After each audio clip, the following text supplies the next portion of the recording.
You are not your mind. 1. Enlightenment is simply your natural state. Enlightenment isn't about achieving some extraordinary, almost mythical state. Instead, consider it your birthright, your inherent connection to the essence of being. This connection, simultaneously deeply personal and vastly expansive, is what truly defines you. Those who remain disconnected from this inner wellspring, regardless of their external possessions, often find themselves searching for fulfillment in the wrong places.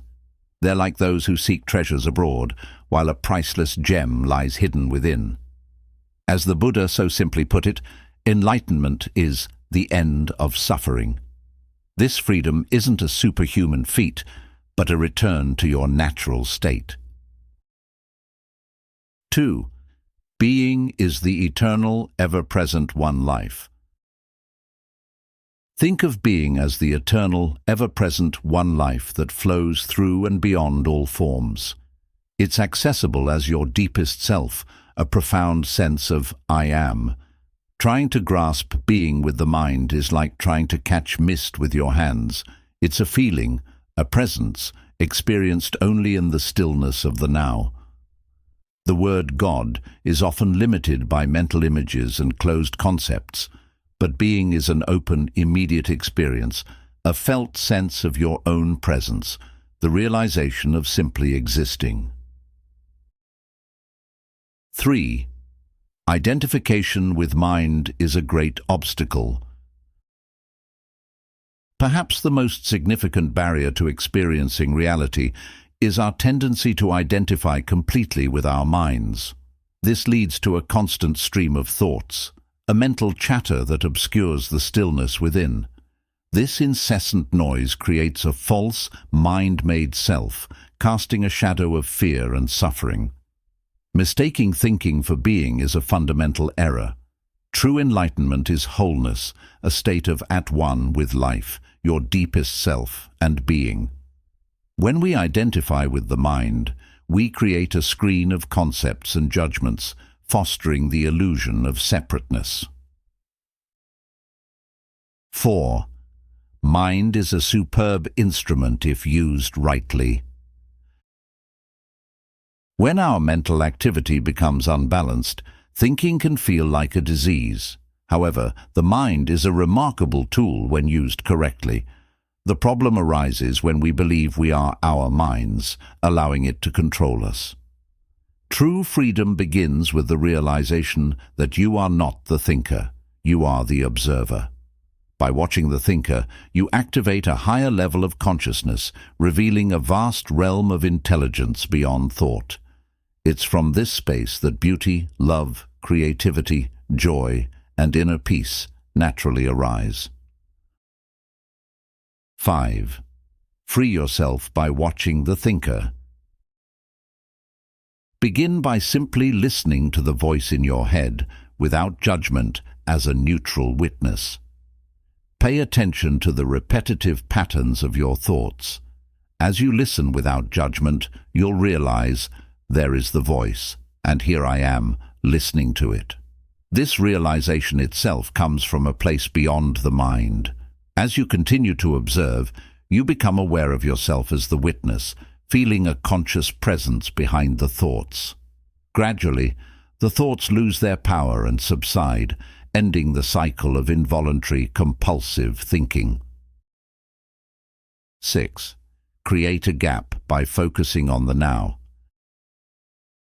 You can introduce pauses into the constant stream of thoughts by focusing your attention on the present moment, becoming intensely aware of the now. This pulls your consciousness away from mental activity, creating a space of no mind where you are fully alert but not thinking. Practice this in your daily life by giving your complete attention to even the most mundane activities, being totally present. The measure of your success is the degree of peace you feel within. 7. Learn to disidentify from your mind. The most crucial step toward enlightenment is learning to disengage from your identification with your mind. Each moment of stillness you create strengthens the light of your awareness. Eventually, you might find yourself smiling at the voice in your head, no longer taking its content so seriously as your sense of self is no longer dependent on it. 8. Thinking should be used for a specific task. While thinking is essential for survival, much of it is repetitive, unproductive, and even harmful, draining your vital energy. Compulsive thinking can become an addiction, seemingly pleasurable at first, but ultimately leading to pain. This addiction stems from identifying with your mind, fearing that you would cease to exist if you stopped thinking. The ego, a false sense of self, thrives on this constant mental activity. The present moment holds the key to liberation, but it remains elusive as long as you believe you are your mind. 9. Thinking is only a small aspect of consciousness. The dominance of the mind is a phase in our evolution, but if we don't move beyond it, we risk self-destruction. Thinking is merely a small component of consciousness. It relies on consciousness, but consciousness does not rely on thought. Enlightenment is the ability to rise above thought, using the mind effectively when needed, and moving fluidly between thought and stillness. True artists and scientists draw from this state of no mind, allowing the mind to give form to their creative impulses. 10. Emotions are the body's reaction to your mind. Our minds encompass emotions and unconscious patterns. Emotions arise where the mind and body intersect, reflecting the state of your mind in your physical being. Strong emotions trigger biochemical changes. By observing your emotions, you bring unconscious thought patterns into awareness. The less present you are, the more intense the emotional energy becomes. Conversely, difficulty in feeling emotions can manifest as physical sensations. 11th, body will always give you a truthful reflection. If you seek to understand your mind, your body will offer an honest reflection. Emotions are the truth of your mental state. Observe the emotion in your body without being controlled by it. Remember, you are the observer, bringing the unconscious into the light of awareness. Regularly ask yourself, what is happening within me right now? Focus inward and feel the energy of the emotion. 12th, emotion is an amplified and energized thought. An emotion is essentially a thought pattern amplified and energized, seeking to take control. Thinking and emotion create a self-reinforcing cycle, each feeding the other. Emotions are variations of a fundamental feeling rooted in the loss of awareness of your true self. This underlying emotion, akin to pain, encompasses fear, abandonment, and incompleteness. The mind attempts to suppress this pain, but only succeeds in masking it. 13. Positive emotions lie beyond the emotions. Love and joy are intrinsically linked to our inner connection with being. We catch glimpses of these qualities during moments of mental stillness, often triggered by beauty or intense physical activity. Love, joy, and peace reside beyond the realm of emotions, at a deeper level. Emotions, being part of the dualistic mind, are subject to opposites. Real love does not cause suffering and does not transform into hate. Even within addictive relationships, moments of genuine connection can be experienced.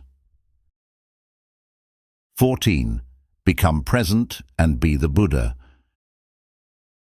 Cravings are the mind's attempt to find salvation in external things, substituting for the joy of being. As long as you identify with your mind, you are those cravings. Don't strive to eliminate desire or achieve enlightenment. Instead, become present and observe the workings of your mind. Rather than simply quoting the Buddha, embody the Buddha, the awakened one. 15. Pain is inevitable as long as you are unconscious. Humanity has experienced pain ever since we lost awareness of being and entered the realm of time and mind.